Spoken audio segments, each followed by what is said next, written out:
তথ্য ও যোগাযোগ প্রতিমন্ত্রী জুনায়েদ আহমেদ পলক এবার শ্রমিকের দুঃখ কষ্টের ভাগী হলেন।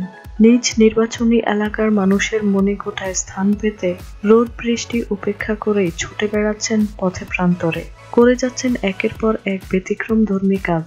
এদিকে উন্নয়ন কাজ আর অন্যদিকে মানুষের প্রতি তার পরম ভালোবাসা এবং মমতাবোধ যেন একে অপরকে সেতুবন্ধনে আবদ্ধ করছে। মন্ত্রী আর শ্রমিক যেন একই সুতোয় আবদ্ধ, এমনই এক দৃষ্টান্ত স্থাপন করলেন পলক। শনিবার দুপুরে নিজেই শ্রমিক বেশে নিজ মাথায় করে কড়াই নিয়ে উপজেলার তাজপুর ইউনিয়নের নীলামপুর গ্রামের জামে মসজিদের ছাদ ঢালাই নির্মাণ কাজের উদ্বোধন করলেন। এ সময় প্রতিমন্ত্রী জুনায়েদ আহমেদ পলক ওই মসজিদে ব্যক্তিগত তহবিল হতে 1 লাখ টাকার অনুদান দিয়ে নির্মাণ কাজ পরিদর্শন ও শ্রমিকের সাথে কুশল বিনিময় করেন। এ সময় উপস্থিত ছিলেন উপজেলা আওয়ামী লীগের সভাপতি ওহিদুর রহমান শেখ, এছাড়া ইউপি চেয়ারম্যান মিনহাজ উদ্দিন এবং মেম্বার আবু হানিফ সহ আরো অনেকে।